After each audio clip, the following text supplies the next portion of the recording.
satu yang menarik. Saya Zona Rayawan Salatija. Saya Yudi Kurniadi Santoso. Kali ini saya akan membahas tentang globalisasi dan daya saing aplikasi pada tingkat nasional, lokal, dan individu. Pertama, kita mulai dari definisi dulu ya. Ya, globalisasi. Menurut Princeton and Lehman mendefinisikan globalisasi sebagai pertumbuhan yang sangat cepat dan saling ketergantungan antar berbagai negara di dunia dalam hal perdagangan serta keuangan.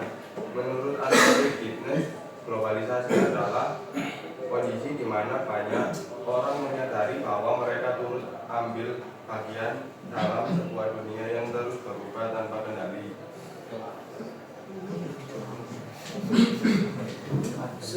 Dan berikutnya ciri-ciri globalisasi. Yang pertama, perkembangan teknologi informasi dan komunikasi. Yang kedua, integrasi ekonomi global. Yang ketiga, perubahan konsep ruang dan waktu.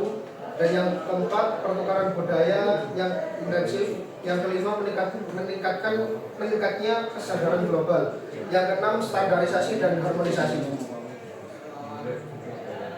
Yang ketiga, saya ingin bahas batasan globalisasi.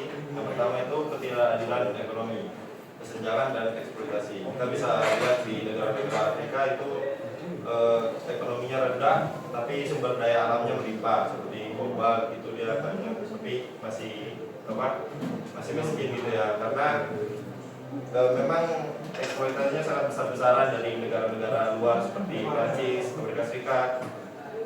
Jadi kesenjangan ekonominya sangat terlihat di sini. Yang kedua ada homogenisasi budaya atau kita bisa bilang ini penolakan gitu ya, kayak seperti suku Baduy gitu ya. Itu nolak pembangunan akses internet di wilayah mereka atau akses listriknya juga terbatas karena memang di sana aksesnya dibatasi ya oleh alat mereka. Jadi ya ini tantangan globalisasi yang sangat besar saya kira gitu. Yang ketiga ada tantangan terhadap polarisasi dan regulasi. Polarisasi ini seperti fakta-fakta yang kayak BRICS, NATO atau ASEAN di Asia Tenggara seperti itu. Dampak ICT terhadap globalisasi, dampak positifnya akan di action.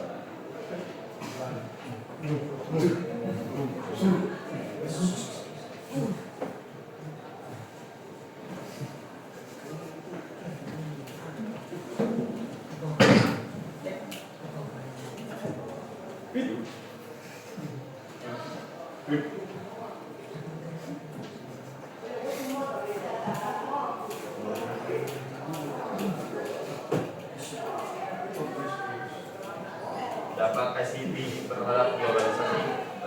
ICT ini seperti internet gitu ya, singkatan. Jadi dampak positifnya akan dijelaskan oleh Zio.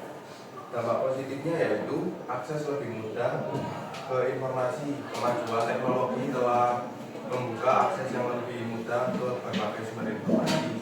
Masyarakat sekarang dapat dengan cepat mengakses berita, informasi, pendidikan, dan pengetahuan dari berbagai sumber online. Dampak negatifnya yaitu permasalahan privasi pengguna. Pengumpulan data pribadi oleh perusahaan teknologi besar telah menimbulkan keprihatinan tentang privasi individu.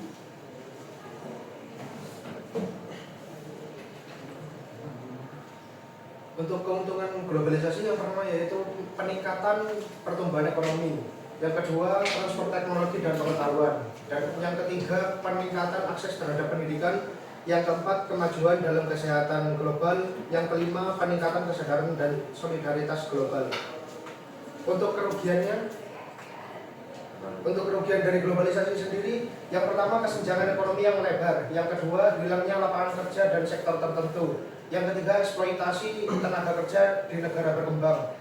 Yang keempat, degradasi lingkungan. Dan yang kelima, homogenisasi budaya. Oke, yang selanjutnya kita bahas tentang perubahan konsep daya dan produktivitasnya. Konsep daya saing dan produktivitas mengalami transformasi signifikan. Dulu daya saing mungkin lebih fokus ke keunggulan sumber daya dan juga persaingan harga. Tapi untuk sekarang kita bisa lihat ya, dari industri-industri manufaktur seperti chip atau yang lain-lainnya itu sudah mengarah ke efisiensi gitu ya, maupun efisiensi daya atau efisiensi tentang industri 4.0 yang menghasilkan efisiensi dana untuk membuat perusahaan itu jauh lebih kecil dari dulu-dulu gitu ya. Jadi sangat besar sekali impact-nya terhadap industri sekarang dan persaingan global. Faktanya seperti Korea Selatan ya, dulu itu Korea Selatan punya produk manufaktur yang murah seperti China dulu ya, menjelma menjadi kekuatan ekonomi global ya. Siapa yang tidak tahu ya, sekarang ada merek seperti Samsung di bidang HP dan lainnya, dan juga LG di bidang elektronik. Itu sudah memberikan contoh yang sangat besar untuk kita, di mana investasi dan pengembangan mereka itu sangat betul-betul bagus.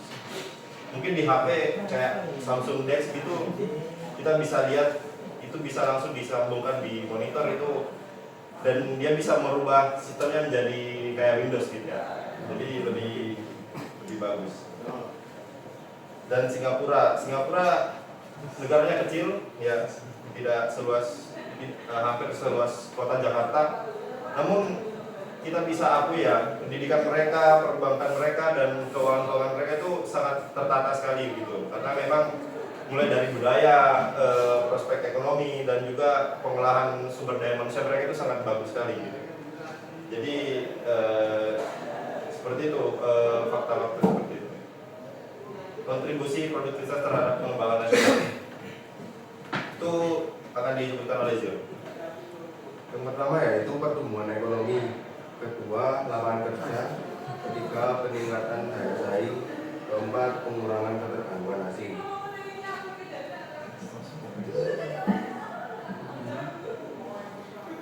Dan faktanya di negara Jepang setelah Perang Dunia Kedua, Jepang mengalami pertumbuhan ekonomi yang pesat. Hal ini didorong oleh peningkatan produktivitas melalui penerapan prinsip-prinsip manajemen yang efisien, investasi dalam teknologi, serta fokus pada kualitas produk.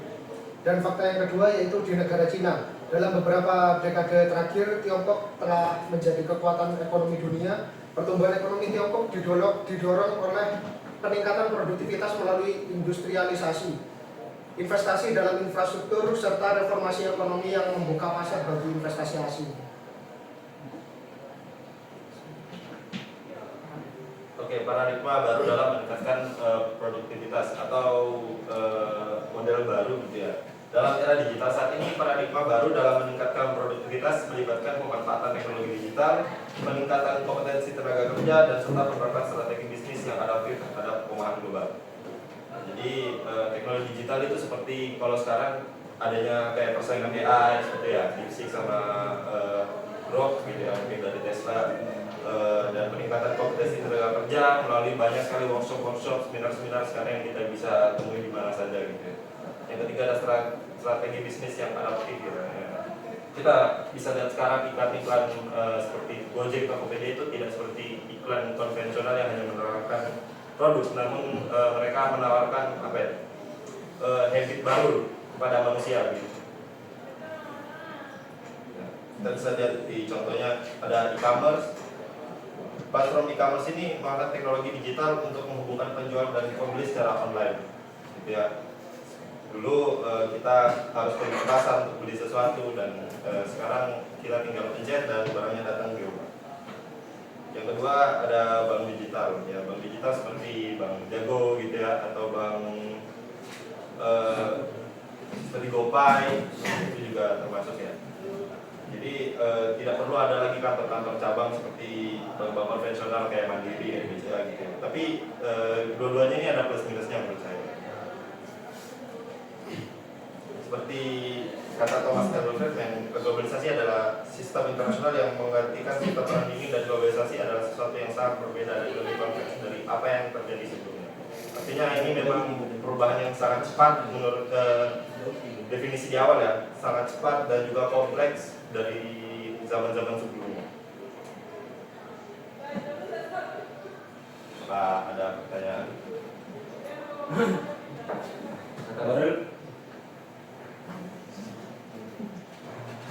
Mungkin saya ada tambahan sedikit. Ya, silakan. definisi mungkin yang dijelaskan pada PPT Anda itu merupakan definisi yang secara modern gitu. Ternyata ada definisi lain globalisasi yang mungkin menjadi cikal bakal globalisasi modern. Jadi di definisi globalisasi ini itu terjadinya pertukaran budaya, perdagangan, terus ada pertukaran ilmu dan teknologi itu, dan itu terjadi sebelum Masehi, sebelum masa Masehi ini. Jadi mungkin ini definisi globalisasi global pada abad ke-17 atau 18 itu. Modern seperti itu. Ya, globalisasi modern yang terjadi di abad 17 atau 18. Ternyata globalisasi itu sudah terjadi di saat peradaban Sumeria. Jadi 3000 tahun sebelum Masehi itu sudah terjadi globalisasi yang didefinisikan sebagai itu ya tadi, sebagai perdagangan antar wilayah, terus pertukaran interaksi manusia antara teknologi dan informasi. Jadi seperti itu. Berarti intinya adalah yang disampaikan oleh saudara kita Dava di sini ingin mendefinisikan bahwa globalisasi itu sudah terjadi sangat lama sekali ya. Namun memang seperti yang kita rasakan sekarang ya, seperti definisi dari Anthony Giddens itu bahwa mereka turut ambil bagian dalam sebuah dunia yang terus berubah tanpa kendali gitu ya. Artinya semakin kita rasakan globalisasi itu akan menjadi sangat besar gitu ya. Mungkin mulanya dari 3000 tahun yang lalu, jadi akan menjadi bola salju yang terus berguling membesar dan akhirnya kita rasakan sampai mungkin tokoh-tokoh pelosok pinggir jalan menggunakan QRIS. Itu adalah globalisasi yang sangat nyata sekali di depan oleh kita.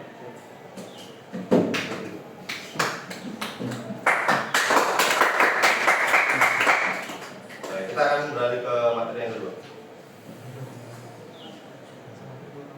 Apa ada pertanyaan lagi?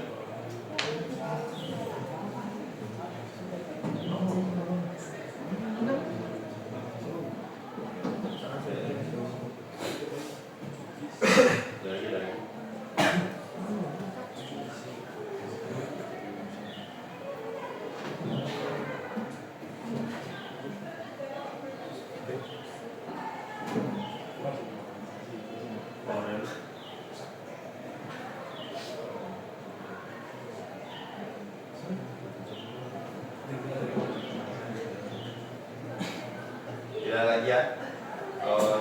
Kita pindah ke materi yang kedua.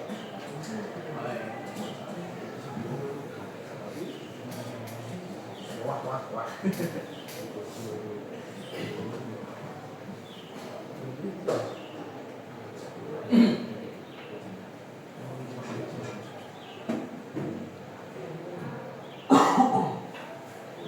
Yang kedua, ini mengembangkan budaya mutu di tingkat personal, tempat kerja dan institusional ya, atau lembaga gitu ya. Ini kelompok, ini definisi akan dijelaskan oleh Sia. Definisi budaya mutu dan nilai. Definisi budaya mutu menurut Noe N. McCondy tahun 1993, budaya organisasi adalah sistem dari keyakinan dan kebiasaan dalam suatu organisasi yang saling berinteraksi dengan struktur formalnya untuk mendapatkan norma-norma. Dan definisi kinerja terima menurut Prasetyawati dalam Mitra 2019, upaya maksimal terbaik yang diberikan sehingga dapat memenuhi kebutuhan sesuai keinginan pengguna jasa. Untuk pentingnya etika dalam budaya mutu sendiri itu yang pertama itu etika adalah disiplin yang terkait dengan kebaikan dan keburukan dalam berbagai situasi, yang merupakan dua sisi mata uang yang dirasakan oleh etika organisasi dan etika individu. Yang kedua, etika organisasi membentuk sebuah kode etik bisnis yang menguraikan petunjuk bagi semua anggotanya dan harus melekat dalam pekerjaan sehari-hari mereka. Yang ketiga, etika ini terdiri dari prinsip-prinsip etika yang menjadi pedoman dalam bertindak. Kode etik yaitu aturan tertulis yang mengatur perilaku dalam dunia kerja dan sosial. Oke, kita masuk ke kebiasaan orang yang sangat efektif. Yang saat itu proaktif dalam menghadapi tantangan. Yang kedua, memulai dengan dahulukan yang utama. Yang ketiga, memulai dengan tujuan yang jelas dan berpikir menang-menang dalam interaksi sosial. Artinya berpikir positif gitu ya, selalu positif.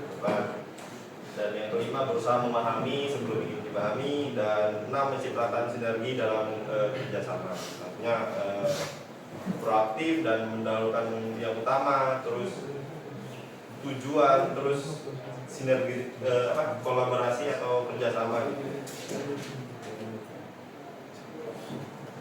Perilaku mutu dalam sosial dan lingkungan. Yang pertama yaitu meningkatkan reputasi. Reputasi yaitu organisasi atau individu yang menunjukkan perilaku mutu yang baik akan mendapatkan reputasi yang positif. Di mata masyarakat. Kedua yaitu menciptakan nilai jangka panjang. Perilaku mutu berorientasi pada berlanjutan akan menciptakan nilai jangka panjang bagi organisasi dan masyarakat. Yang ketiga, membangun kepercayaan, yaitu perilaku mutu yang konsisten akan membangun kepercayaan di masyarakat, pelanggan atau mitra bisnis. Keempat, meningkatkan kepuasan, yaitu masyarakat yang merasa diperhatikan dan dihargai akan lebih puas dan loyal terhadap organisasi atau individu yang menunjukkan perilaku mutu yang baik.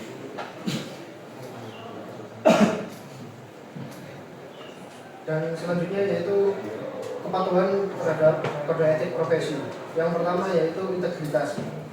Integritas yaitu budaya mutu yang kuat mendorong karyawan untuk bertindak dengan integritas, jujur, dan bertanggung jawab dalam semua aspek pekerjaan mereka. Yang kedua yaitu profesionalisme. Karyawan diharapkan menunjukkan profesionalisme dalam berinteraksi dengan rekan kerja, pelanggan, dan pihak terkait lainnya. Yang ketiga yaitu tanggung jawab. Untuk tanggung jawab sendiri yaitu setiap karyawan bertanggung jawab atas kualitas pekerjaan mereka dan dampaknya terhadap organisasi. Baik. Selanjutnya adalah penerapan budaya mutu di tempat kerja ya. Mencakup standarisasi proses atau SOP ya, seperti itu kita pernah pelajari dulu. Yaitu yang kedua, peningkatan keterampilan, mulai pelatihan, ya, workshop atau seminar gitu ya. Penggunaan teknologi, pemanfaatan teknologi yang tepat dapat mengotomasikan tugas-tugas rutin gitu. Jadi ya, kita pada semester lalu mau pelajari ada yang namanya PLC, ada yang namanya microcontroller, ya banyak sekali hal-hal yang kita pelajari untuk hal-hal seperti penggunaan teknologi. Dan manajemen waktu, ya karyawan yang efektif dalam manajemen waktu dapat memprioritaskan tugas-tugas penting gitu ya. Seperti yang ada di slide-slide sebelumnya ya, ada poin-poin tersebut. Oke, yang kedua ada K3 gitu ya. Yang pertama dimulai dari lingkungan kerja yang aman, ya, promosi kesehatan atau penyuluhan atau juga sosialisasi seperti ini. Yang ketiga ada pelatihan K3 ya, seperti yang diikuti oleh Bapak Adi Chandra kemarin ya. Iya. Gitu ya. Ya, kira-kira seperti itu aja. Terima kasih. Apakah ada pertanyaan atau diskusi yang mau disampaikan? Silakan Muhammad Zafar duluan. Ya. Dampak negatif dari penggunaan teknologi. Oke. Sebenarnya materi yang sebelumnya tapi tidak apa-apa ya.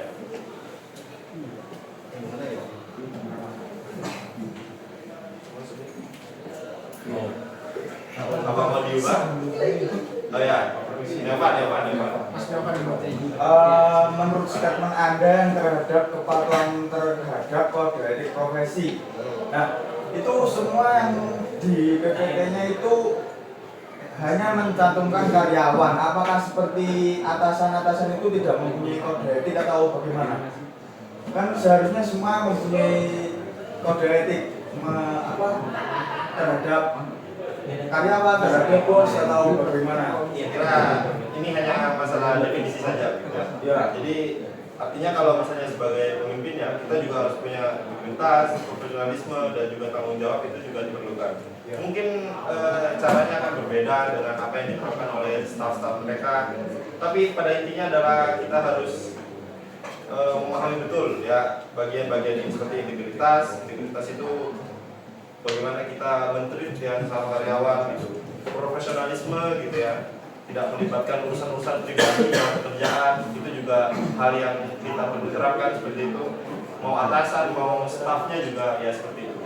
Ya, tanggung jawab ya, artinya tugas-tugas yang diberikan, tugas-tugas yang diembankan dikerjakan dengan baik atau tidak, dikerjakan dengan efektif apa tidak, efisien apa tidak, itu juga perlu kita perhatikan gitu. Ya seperti itu kira-kira. Mungkin karyawannya bisa diubah kalimatnya atau bagaimana, sekedar saran dari saya. Ya, baik. Terima kasih atas sarannya. Sama-sama. Apakah ada lagi? Oke, Aslakul Fawaid. Silakan. Apakah salah penting? Mengapa etika dan moral itu dianggap penting banget gitu? Etika dan moral ya. Mungkin kita kemarin ketemu dengan Bapak dosen Bibit ya. Ya. Beliau menjelaskan bahwa betapa pentingnya etika dan moral. Etika moral adalah dasar untuk mencapai kepatuhan terhadap kode etik itu sendiri. Bagaimana kita mau mencapai ketiga ini kalau kita tidak punya etik dan moral gitu ya. Tapi ya sebenarnya tidak seluruhnya gitu ya. Kadang ya etik moral beretika, ya tidak bermoral. tidak seperti itu ya. Dan tetap harus ya.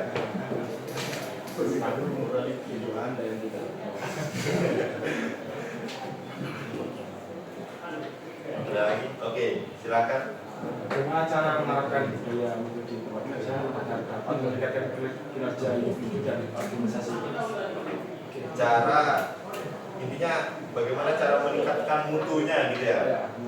Oke. Nih ya, kita mulai dari sosial dan lingkungan. Ini lingkupnya di mana? Sosial apa di Di organisasi dulu. organisasi? Oke.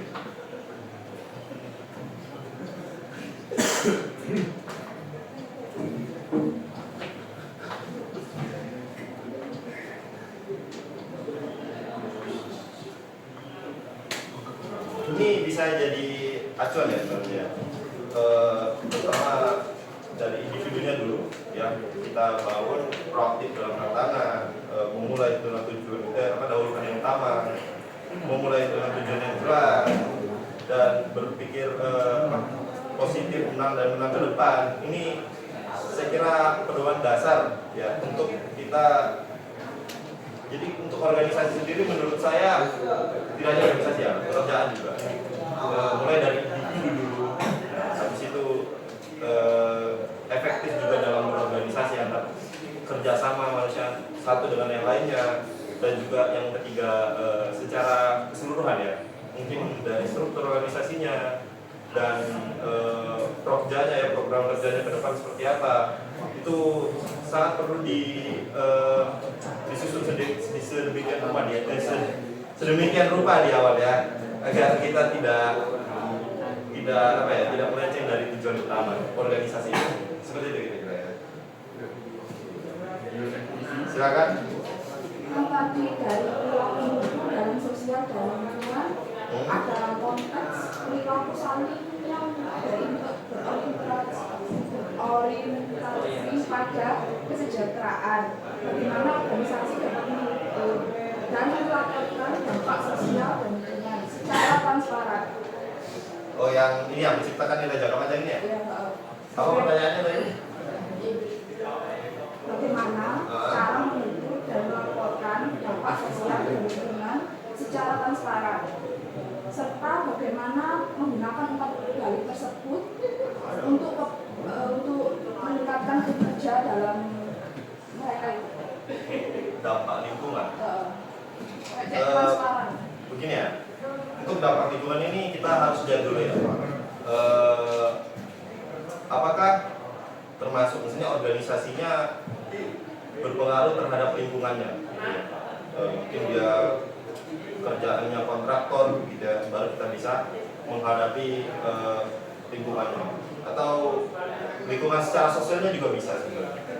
Terus bagaimana cara kita umpan balik gitu, mendapatkan umpan balik dari lingkungan sekitar ya? Oke, dari masyarakat. Mungkin secara misalnya organisasi, bagaimana cara kita mendapat umpan balik dari masyarakat sekitar? Itu dengan cara yang pertama bisa survei gitu. Survei kita dengan hukum, mungkin kita bisa kasih mereka sertifikat. bisa jadi kita sembako gitu ya, bisa ya. Yang kedua, mungkin kita bisa sosialisasi untuk mendapatkan feedback langsung dari mereka. Artinya secara real time gitu ya. Atau yang ketiga, kita bisa kalau mungkin di lingkungan pekerjaan kita bisa meminta kepada dinas-dinas terkait untuk mendapatkan feedback apa yang kita kerjakan. Secara organisasi juga mungkin kita bisa meminta, misalnya di kampus kita bisa minta lembaga-lembaga lain atau masyarakat kampus untuk menilai organisasi atau kinerja kita. Izin bertanya, Silakan. sebelumnya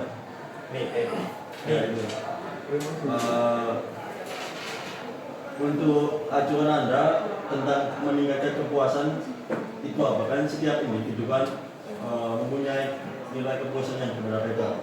Nah itu apa yang Anda jadi dasar untuk mencapai nilai kepuasan? Oke, dasarnya saya kira sangat jelas ya. Pertama SOP ya. SOP itu bisa jadi standar kita untuk melakukan pancingan gitu ya, atau kerja awal gitu ya. Jadi ketika feedbacknya sudah ada, kita tahu gitu loh. Jadi reputasi itu bisa jadi standarnya ya dari feedback tadi kan gitu. Dan juga peningkatan keterampilannya juga berpengaruh di situ. Artinya reputasi itu sangat-sangat berkaitan dengan kepercayaan orang gitu ya. Kita harus membangun kepercayaannya sebelum feedback ataupun sesudah feedback gitu ya. Jadi kita sebelum itu kita memulai rancangannya dan sesudah feedbacknya kita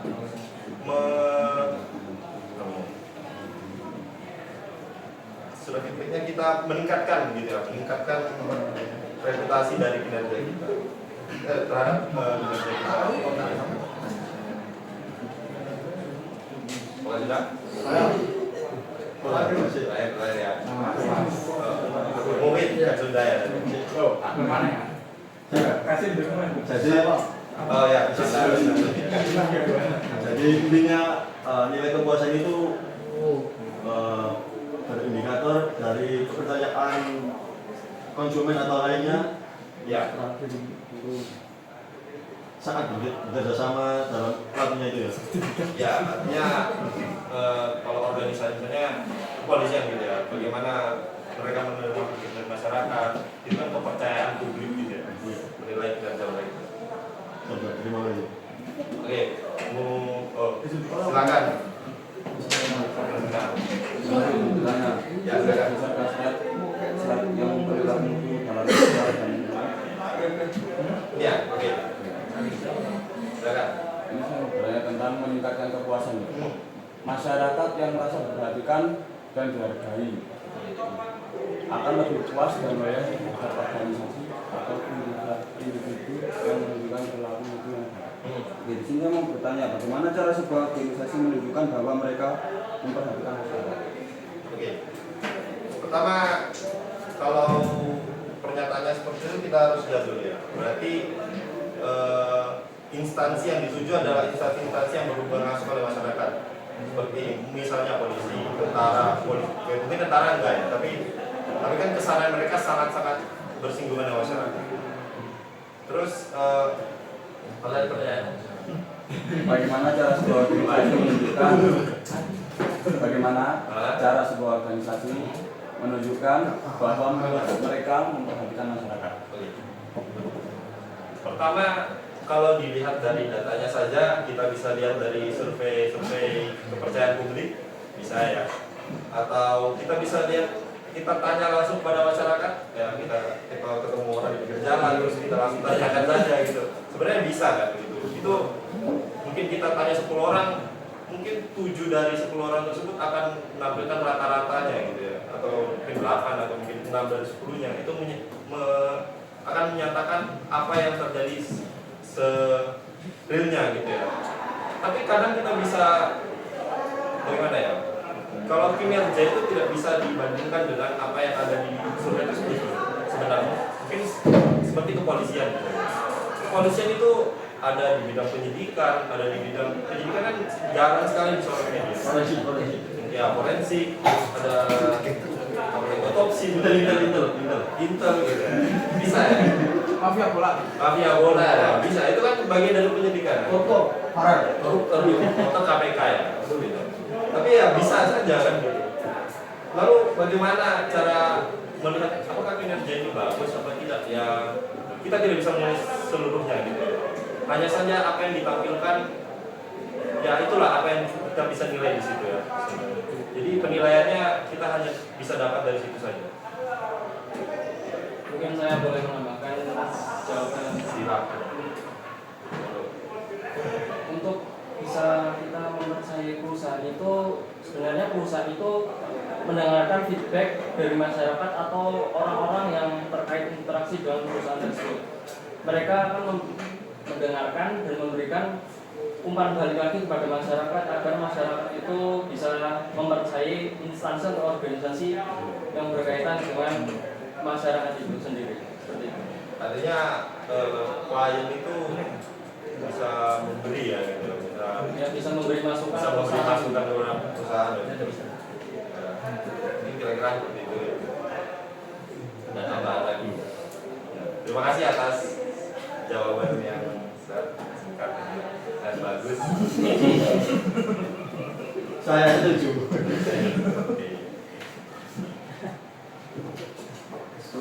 Sudah?